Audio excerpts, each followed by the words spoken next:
Ya, kita sudah masuk di bulan yang baru, di mana bulan ini Tuhan memberikan tuntunan atas setiap semua, di mana Tuhan rindu untuk kita tergabung dalam namanya keluarga rohani atau keluarganya Allah. Gereja Tuhan tempat ini fokus kepada budaya membangun kerajaan Allah dalam kehidupan jemaatnya. Karena itulah di tempat ini selalu mengajarkan Bapak Ibu, mendorong Bapak Ibu untuk ayo melakukan firman Tuhan. Jarang tempat ini bicara tentang berkat. Tempat ini mau membangun kehidupan kita, spiritual kita untuk supaya kuat bagaimana dalam dunia ini Bapak. Dan bulan ini Tuhan rindu untuk kita tergabung dalam namanya keluarga rohani, keluarga kerajaan Allah. Kenapa sih kita butuh keluarga rohani? Kenapa sih kita harus tergabung dalam kerajaan Allah, keluarga kerajaan Allah? Bapak Ibu, kita tahu bahwa kita tuh berada di dalam kegelapan. Sekalipun kita sudah dipindahkan dari kerajaan gelap ke dalam kerajaannya terang. Saat kita percaya Tuhan Yesus, menerima dia sebagai Tuhan dan Juru Selamat. Tuhan berkata kita dipindahkan dari kerajaan gelap, pindah ke dalam kerajaannya terang, kerajaannya Tuhan. Tetapi Bapak Ibu, firman Tuhan berkata di dalam Yesaya 60 ayat kedua. Sebab sesungguhnya kegelapan menutupi bumi dan kekelaman menutupi bangsa-bangsa. Tetapi terang Tuhan terbit atasmu dan kemuliaannya menjadi nyata atasmu. Kita sudah dipindahkan dalam terangnya Tuhan. Tapi firman Tuhan berkata kegelapan menutupi dunia ini. Sekalipun kita sudah berada dalam terangnya Tuhan, tapi kita berada di dalam namanya kegelapan. Kita tahu Bapak Ibu, dunia ini dikuasai kegelapan. 2/3 malaikat Tuhan berada di dunia ini. Ketika Lucifer dibuang oleh Tuhan dari sorga karena dia coba memberontak kepada Tuhan. Lucifer ini membawa 2/3 malaikat Tuhan bersama-sama dengan dia dibuang dalam dunia. Jadi dalam dunia ini Bapak Ibu, di mana kita berada, si Lucifer kegelapan yang berkuasa. Dan kita anak-anak Tuhan, anak terang berada dalam kegelapan Bapak Ibu. Untuk itulah Bapak Ibu, kita tidak bisa sendirian. Sebab kenapa? Kalau kita sendirian, iblis akan berusaha untuk menarik kembali kita ke dalam kegelapan tersebut. Di sini Bapak Ibu kembali menjadi kegelapan. Dan dari sini ujung-ujungnya kebinasaan. Di sini ada jalan keselamatan Bapak Ibu. Tadi iblis berusaha untuk menarik kembali untuk kita masuk dalam kerajaan gelapnya. Dengan apa? Dengan kehidupan dalam dunia ini. Cara-cara dunia ini. Dengan intimidasi, persoalan, pergumulan. Itu membawa kita akhirnya kalau kita jatuh kembali ke dalam kegelapan Bapak Ibu. Untuk itulah Bapak Ibu kita tidak bisa sendirian. Firman Tuhan berkata juga di Lukas 10 ayat ketiga. Sesungguhnya aku mengutus kamu seperti anak domba ke tengah-tengah serigala.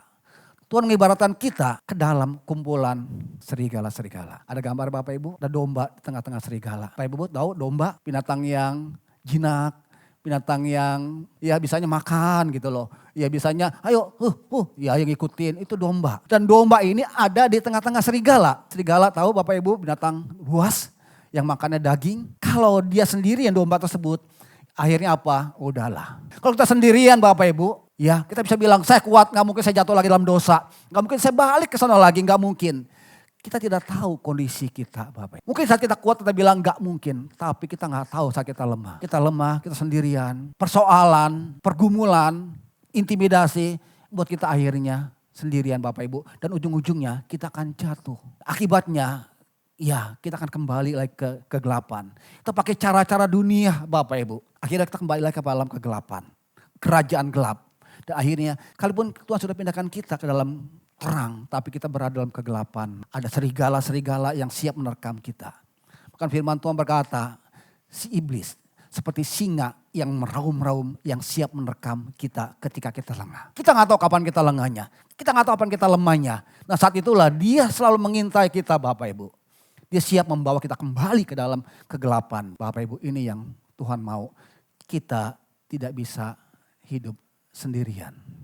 Sekalipun terang Tuhan sudah ada pada setiap kita, tapi kita ada dalam dunia ini dalam kegelapan Bapak Ibu. Tuhan mau kita tidak sendirian. Yang kedua Bapak Ibu, bahwa di mana kita pun juga adalah gambarnya Allah. Di mana Tuhan menciptakan kita serupa pada gambarannya Allah. Dan kalau gambarnya Allah, di sorga pun juga Allah juga tidak sendirian. Ada Allah Bapa, Allah Anak, ada Allah Roh Kudus. Mereka bersama-sama menjadi satu. Demikian juga Bapak Ibu. Tuhan juga mau supaya gambarnya Allah kita tidak sendirian. Kita bersama-sama dengan keluarga yang lain, anak Tuhan yang lain. Yuk bersama-sama dalam suatu keluarga Bapak Ibu. Karena kita tidak bisa hidup sendirian. Karena kita adalah makhluk sosial yang butuh juga orang lain untuk kita bisa kuat. Untuk kita bisa bertumbuh dengan maksimal Bapak Ibu. Karena kita adalah gambarannya Allah. Gambar yang bersama-sama dalam keluarga. Satu kesatuan. Allah Bapa, Allah Anak, Allah Roh Kudus.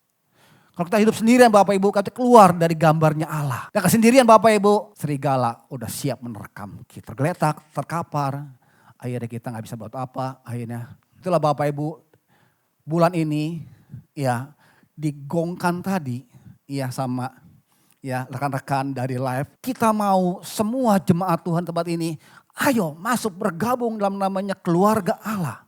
Dan tempat ini keluarga Allah namanya live, tergabung di live. Di live banyak Bapak Ibu, di tempat ini ada banyak berapa live. Dan mereka pun juga live pun juga punya kategori-kategori. Ada live-nya yang untuk orang-orang tua.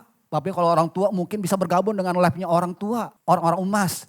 Atau keluarga.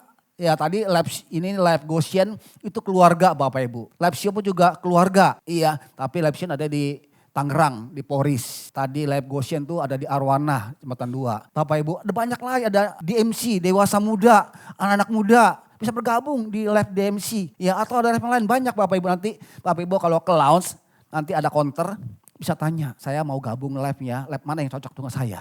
Ya, tanya Bapak Ibu. Tuh tanya yang tadi seragam Satgas itu ya. Satgas itu hari ini yang sebulan ini mereka ditugaskan untuk ya ngasih informasi tentang bagaimana live di Jembatan 2. Tanya ke mereka, saya mau live gimana caranya, gimana tempatnya, saya cocoknya di live mana nih, tanya mereka. Karena kita rindu semuanya di tempat ini sudah tergabung menjadi keluarga rohani, keluarganya Tuhan, keluarganya Allah. Karena kita tidak bisa sendirian, karena kita gambarnya Allah, perlu komunitas, perlu keluarga Bapak Ibu. Nah Bapak Ibu, saat Bapak Ibu terlibat masuk dalam komunitas keluarganya Allah, maka akan ada dampak yang Bapak Ibu akan dapatkan. Dampak yang besar banget Bapak Ibu untuk tentang Bapak Ibu. Yang pertama Bapak Ibu ketika tergabung dalam keluarga Allah, keluarga rohani. Bapak Ibu akan belajar bagaimana hidup dalam gaya kerajaan sorga. Gaya kerajaan sorga berbeda dengan gaya kerajaan dunia. Gaya kerajaan dunia itu semua tentang saya, tentang aku. Tapi kalau kerajaan sorga gayanya adalah yuk kebersamaan. Saling berbeda Bapak Ibu. Kerajaan sorga gaya kehidupannya, keluarga kerajaan sorga itu saling membangun Bapak Ibu, iya, saling mengasihi, saling dihargai Bapak Ibu. Disitulah kita belajar. Tadinya kita orangnya egois yang maunya ya dikasihi tapi gak mau mengasihi, maunya disayang tapi gak mau disayang. Disitulah kita belajar, bagaimana kita pun juga belajar untuk bisa mengasihi orang lain. Ya orang yang punya kelebihan kita kasih, yang kurang pun juga kita bisa ngasihi juga Bapak Ibu. Situlah kita belajar bersama-sama sebagai anak-anaknya terang Tuhan. Hidup rukun dan damai Bapak Ibu, itu yang Tuhan rindukan. Dikatakan di Mazmur 133, sungguh alangkah baiknya bila kita hidup saudara-saudara seiman, hidup rukun dan damai. Maka Tuhan akan merintahkan berkatnya dari bukit Sion ke bukit Hermon. Sion tentang di mana Allah berada, tempat yang tinggi, ke tempat di mana ada anak-anak Tuhan yang hidupnya rukun dan damai. Di live lah Bapak Ibu belajar bagaimana hidup rukun dan damai. Bagaimana kita belajar untuk mengasihi, menghormati, belajar untuk kita juga dikasih, dihormati, kita menerima satu dengan lain Bapak Ibu. Disitulah kita belajar, saling memperhatikan, saling menasihati, ketika ada yang salah kita nasihati.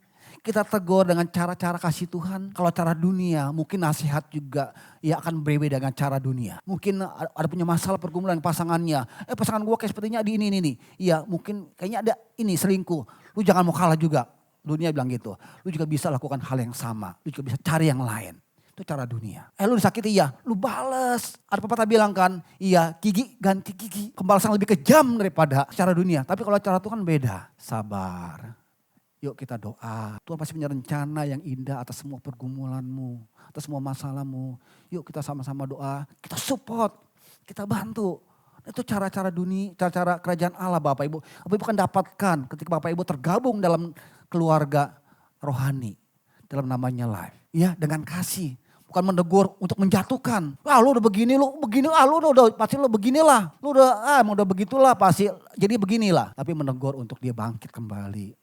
Dengan mengasihi. Itu akan didapatkan Bapak Ibu. Rela berkorban untuk berkorban. Kita belajar bagaimana kehidupan kerajaan sorga kita bisa dapatkan. Kita bawa pada keluarga di mana atau kita berada di mana, di komunitas, di kantor, kita bisa bawa gaya hidup kerajaan sorga di lingkungan kita.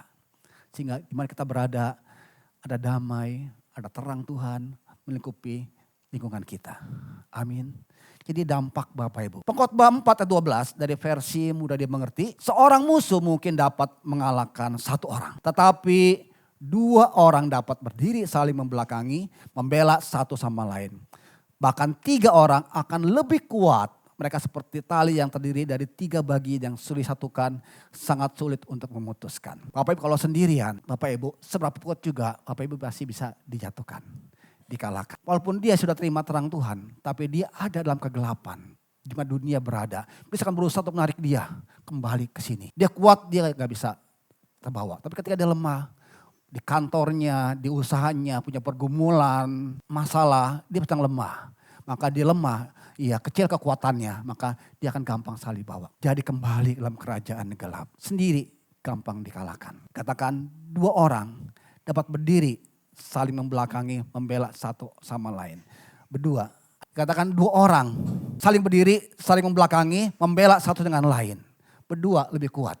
Ketika saya serang dari sini, Evan bisa bertahan. Si Pak Johan aman, karena ada Evan yang menjaga. Kalau saya dari sini, ya Johan bisa membela. Evan aman. Iya, dua orang lebih kuat. Tiga orang akan lebih kuat lagi, firman Tuhan berkata. Mereka seperti tali yang terdiri dari tiga bagian yang disatukan. Lebih kuat lagi. Dikatakan, ya dia disatukan. Sangat sulit untuk memutuskannya. Betul ya? Ketika saya serang dari sini, nggak bisa. Serang dari sini, nggak bisa. Ya saya tarik pun juga, ya mereka selalu bersama-sama. Saya tarik dari sini juga, ya nggak bisa. Semua ngikut semua. Berat kan ya? Itu singa seperti singa yang ompong Bapak Ibu. Gitu aja. Karena mereka bersatu, sulit dipisahkan. Tapi kalau mereka sendirian, gampang dikalahkan. Kalau tiga aja susah. Kalau rame-rame lebih susah lagi Bapak Ibu. Bapak Ibu tergabung di komunitas rohani, di keluarga rohani. Enggak bertiga, tapi banyak Bapak Ibu. Itu lebih kokoh lagi, lebih kuat lagi. Enggak gampang lagi dijatuhkan Bapak Ibu. Untuk itulah Bapak Ibu, ya Bapak Ibu Tuhan rindu untuk tergabung dalam komunitas. Supaya apa? Saling bergandengan tangan. Ya, saling membangun, saling memperhatikan, saling menegur. Ketika satu lemah, satu yang angkat. Ini yang Tuhan mau. Ini yang Tuhan mau. Untuk kita tergabung dalam keluarga rohani, keluarga kerajaan Allah. Dalam komunitas rohani di sini namanya Life. Yang kedua Bapak Ibu, apa yang kita bisa dapatkan ketika kita tergabung dalam namanya keluarga Allah, keluarga rohani. Yang kedua dikatakan di Amsal 2 ayat ke-17. Besi menajamkan besi. Orang menajamkan sesamanya. Besi kalau mau ditajamkan, ya pakai apa Bapak Ibu? Pakai benda keras juga. Pakai besi juga bisa saling gini kan lama-lama kan jadi semakin licin. Atau benda yang keras seperti batu gosok kan keras juga. Ya semakin licin. Besi menajamkan besi. Nah orang menajamkan sesamanya. Kita perlu ditajamkan Bapak Ibu. Kenapa? Sekalipun kita sudah dipindahkan dari kerajaan gelap ke dalam kerajaannya terang. Ada jalan keselamatan. Tetapi Bapak Ibu pola pikir kita, kelakuan kita, karakter kita itu belum Tuhan ubahkan. Karena yang mengubahkan diri kita sendiri Bapak Ibu. Ya karena itulah katakan di Roma 12 ayat kedua. Firman Tuhan berkata, janganlah kamu menjadi serupa dengan dunia ini. Tapi berubahlah oleh pembaruan budimu. Sehingga kamu dapat membedakan manakah kehendak Allah. Apa yang baik, yang berkenan kepada Allah. Dan yang sempurna. Sekalipun kita ada dalam dunia ini, anaknya Tuhan. Tapi Tuhan bilang, janganlah kamu serupa dengan dunia ini. Berubahlah, kita harus berubah. Pembaruan budi, terjemahan lain itu karakter. Sifat kita, kelakuan kita, berubahlah sifat kita, karakter kita, ego kita, berubahlah. Sehingga saat kita berubah, semakin disempurnakan seperti Kristus, kita bisa tahu yang mana yang kehendak Allah, yang mana yang bukan. Yang mana yang kehendak Allah yang sempurna, yang mana yang bukan. Sekalipun kita sudah dipindahkan, tapi karakter kita, sifat kita masih belum berubah. Tapi untuk bangsa Israel, keluarkan dari Mesir sama Tuhan, bebas, merdeka, udah gak lagi jajah. Tetapi sifat mereka, pola pikir mereka, kelakuan mereka masih orang yang dijajah. Buktinya apa? Ketika mereka dalam masalah, dalam persoalan, apa yang mereka lakukan? Seperti orang yang dijajah, hanya ngomel-ngomel aja. Kenapa sih begini? Kenapa sih begini? Kenapa sih Tuhan bawa kami ke padang gurun? Di sana kami, di Mesir kami, semua makan ada. Di sini kami kelaparan. Mereka lupa, mereka sudah mereka. Mereka lupa siapa yang bawa mereka keluar dari Mesir. Ya, siapa yang lakukan 10 tulah? Tuhan kan. Masa Tuhan gak sanggup memberi makan mereka. Tapi inilah pola pikir mereka masih pola pikir yang lama, pola pikir dunia. Akibatnya apa? Mereka ngeluh, mereka ngomel, ngedumel-gumel. Itu yang terjadi Bapak Ibu. Di live inilah Bapak Ibu akan disempurnakan karakter Bapak Ibu. Gak ada lagi jadi orang yang seperti dunia ini. Yang selalu ngomel-ngomel, selalu marah-marah, selalu ini ya. Tapi diubahkan Bapak Ibu. Semakin disempurnakan. Siapa yang menyempurnakan? Keluarga-keluarga kita yang ada di live. Mereka lah dipakai Tuhan untuk membuat kita semakin serupa seperti Kristus. Jadi kita gak lagi ego kita. Gak lagi mau menang sendiri. Kita belajar menghormati. Belajar untuk menerima. Belajar untuk mengasihi. Sama kita inilah Bapak yang Tuhan akan buat untuk kita semakin sempurna seperti Kristus. Berubah budimu itu proses yang harus kita lalui Bapak Ibu sampai akhir hidup kita. Untuk serupa seperti Kristus itu tidak akan bisa sampai kapanpun juga. Tapi kita akan terus bertahap. Nah di live inilah Bapak Ibu, di dalam keluarga rohani lah Bapak Ibu akan semakin ditajamkan serupa seperti Kristus. Di live lah Bapak Ibu, dalam keluarga rohani lah Bapak Ibu akan semakin terang Tuhan semakin bercahaya. Kelakuannya, sifatnya, perkataannya, cara-cara dunia. Tapi ketika dalam di live, diubahkan menjadi orang yang lebih baik lagi, orang yang lebih penuh dengan kasih, lebih sabar lagi. Kalau dulu disenggol, lu dikatain, balas dikatain lagi. Gigi itu berlaku cara dunia. Tapi di live Bapak Ibu semakin sempurnakan, mengasihi. Lu dikatain binatang, terima kasih. Karena saya bukan binatang, saya orang. Sudah beda Bapak Ibu, karena semakin ditajamkan di live.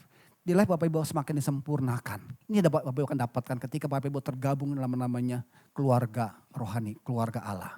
Semakin disempurnakan, semakin diubahkan karakter Bapak Ibu. Tapi kuncinya mau nggak Bapak Ibu diperbaiki. Kalau nggak mau Bapak Ibu akan mental lagi, keluar lagi Bapak Ibu. Sendirian lagi sudah menanti itu serigala. Sudah menanti itu singa-singa. Yang bawa kita kembali kepada kehidupan kita yang lama, cara-cara dunia. Akibatnya apa? Kebinasaan akan kita dapatkan. Yang ketiga, di dalam keluarga rohani, Bapak Ibu itu akan dibimbing, akan dilatih, akan dimentoring. Di mana di situ Bapak Ibu itu akan menemukan panggilan hidup. Seperti rencana Tuhan. Tuhan punya rencana atas kita semua Bapak Ibu. Tuhan buat kita tuh gak sembarangan, asal aja daripada Tuhan nganggur kita buatnya manusia. Kita buat Ciayen, kita buat Farida, kita buat aja asal-asalan enggak. Tapi setiap mereka ada punya panggilan yang Tuhan sudah siapkan untuk mereka. Nah di situ Bapak Ibu, di live Bapak Ibu akan menemukan panggilan Bapak Ibu yang Tuhan siap. Ini handphone Bapak Ibu, selalu kalau beli handphone tuh ada namanya buku petunjuknya, manual booknya, ada kan ya? Supaya apa? Supaya ketika kita pakai, kita bisa mengerti. Oh ini kegunaannya, oh ini nih, oh ketika gini nih, oh ini berarti salah. Ada manual booknya, yang siapkan oleh penciptanya, pembuatnya, pabriknya. Demikian juga Bapak Ibu, setiap kita punya panggilan khusus yang Tuhan sudah siap. Dan yang tahu itu, dan dalam komunitas inilah kita akan dibimbing, tuntun, dimentoring, dilatih untuk menemukan panggilan hidup setiap kita. Seperti apa yang Tuhan sudah siapkan untuk kita semua. Kalau dunia mengajarkan, kalau engkau hidup, engkau harus sukses, engkau harus kaya, engkau harus hebat, engkau harus pintar. Maka itulah yang akan dikejar, dilakukan. Hidup dia untuk dia kejar kekuatan, kekayaan, kehormatan. Tapi kalau cara Tuhan, kalau Tuhan mau setiap kita panggilan khusus Tuhan untuk memuliakan nama Tuhan. Kita ada untuk menjadi berkat bersama. Nah panggilan inilah yang akan membawa kita memuliakan nama Tuhan. Di live Bapak Ibu akan dibimbing, diarahkan. Di live Bapak Ibu akan ada namanya gembala atau leader, ada namanya partner, wakil yang bimbing Bapak Ibu, ada juga namanya kakak-kakak rohani. Di situ Bapak Ibu akan dibimbing, dilatih, dimentoring, dimuridkan Bapak Ibu. Supaya apa Ibu? Semakin lebih lagi sesuai dengan panggilannya Bapak Ibu, seperti apa yang Tuhan ciptakan. Jadi Bapak Ibu gak sembarangan hidupnya. Tapi hidup yang sesuai dengan apa yang Tuhan sudah rencanakan Bapak Ibu. Panggilan Tuhan sudah siapkan. Menemukan, mengembangkan karunia, talenta untuk memuliakan nama Tuhan. Bapak Ibu di live, dalam keluarga rohani Bapak Ibu akan menemukan panggilan, menemukan karunia, talenta yang Tuhan sudah berikan setiap kita. Setiap kita tuh ada karunia, ada talenta yang Tuhan sudah siapkan. Kan Tuhan berkata, ada 5 talenta. Ada 3 talenta, 2 talenta, 1 talenta. Enggak ada yang enggak ada talenta. Semua ada talenta, ada yang 1 tergantung kekuatan kapasitasnya Tuhan berikan. Nah Di life Bapak Ibu akan menemukan talenta Bapak Ibu, karunia Bapak Ibu. Di life Bapak Ibu itu akan dikembangkan, akan diproses semakin lebih lagi Bapak Ibu untuk dipakai memuliakan nama Tuhan. Di life Bapak Ibu akan menemukan karunia-karunia dan Bapak Ibu akan dipakai lebih lagi. Saya Bapak Ibu bisa seperti ini, akhirnya bisa menjadi hamba Tuhan, ya menjadi pendeta, ya di life Bapak Ibu. Saya dari life. Tahun 96 saya baru kenal Tuhan. Sebelum tahun 96 itu saya agama kepercayaan. Tahun 96 saya ke gereja dan disitulah saya titik tolak saya ikut Tuhan. Disitulah saya mulai kenal Tuhan, dijamah Tuhan dan saya tergabung dalam namanya keluarga rohani. Dulu namanya sebelum live, dulu namanya Family Altar. Situ saya bergabung dalam Family Altar namanya keluarga rohani dulu, zaman dulu Bapak Ibu. Iya, situlah saya ada gembala saya lebih muda daripada saya dibimbing, diajarkan bagaimana cara berdoa, bikin mesbah, baca firman Tuhan, bagaimana menyampaikan firman Tuhan. Disitulah saya dibimbing Bapak Ibu, diarahkan. Iya, sama ketua gembala Family Altarnya. Sekarang namanya leader. Bapak Ibu akan diarahkan untuk Bapak Ibu karunia talentanya bisa bisa dimaksimalkan dan bisa ya bermultiplikasi. 1 jadi 2, 2 jadi 4, 5 jadi 10 Bapak Ibu. Di life Bapak Ibu akan digali potensi Bapak Ibu, digali karunia talenta Bapak Ibu sehingga bisa berkembang untuk kemuliaan nama Tuhan. Ini kunci Bapak Ibu. Kemudian juga untuk melakukan perintah Tuhan. Untuk menjangkau jiwa-jiwa, untuk melakukan amanat agung Tuhan Yesus. Untuk setiap kita ya menjangkau jiwa-jiwa. Untuk semua jiwa-jiwa akhirnya kenal Tuhan dan jiwa-jiwa diselamatkan. Ini kerinduan Tuhan dan ini bagian kita orang yang sudah menerima anugerah keselamatan daripada Tuhan. Dan caranya tergabunglah dalam namanya keluarga Allah. Keluarga rohani dalam namanya life. Di life Bapak Ibu akan Bapak Ibu hidupnya berjalan dalam kasih anugerah Tuhan. Hidup dalam maksimal bersama dengan Tuhan. Amin. Ini yang Tuhan mau untuk setiap kita Bapak Ibu. Di bulan ini makanya Bapak Ibu akan dengar bagaimana kita semua didorong, di-encourage untuk ayo masuk dalam keluarga kerajaan Allah. Keluarga rohani. Supaya kita tidak sendirian. Karena kita berada dalam kegelapan. Dan di situ kita memiliki keluarga yang bisa saling membangun, saling menopang, saling menguatkan, saling menasihati. Situlah kita semakin disempurnakan seperti Kristus. Dan kita di situ dilatih, diajar, dimentoring untuk kita melakukan apa yang Tuhan mau. Hidup kita menjadi hidup yang berarti Bapak Ibu. Hidup yang memuliakan nama Tuhan. Ini yang Tuhan mau untuk setiap kita semua. Karena itulah Bapak Ibu, ayo segera bergabung. Nanti bisa tanya yang tadi pakai baju merah rompi itu, saya mau bergabung, di mana tempatnya ya? Di mana yang cocok saya ya? Mungkin sama dengan tempatnya atau mungkin sama dengan ya usianya Bapak Ibu tanya. Ya supaya Bapak Ibu punya bagian daripada keluarga kerajaan Allah, tidak sendirian. Amin Bapak Ibu, di bulan ini Bapak Ibu, ayo kita mau komitmen untuk bergabung dengan komunitas Allah. Amin. Puji Tuhan ya mari Bapak Ibu.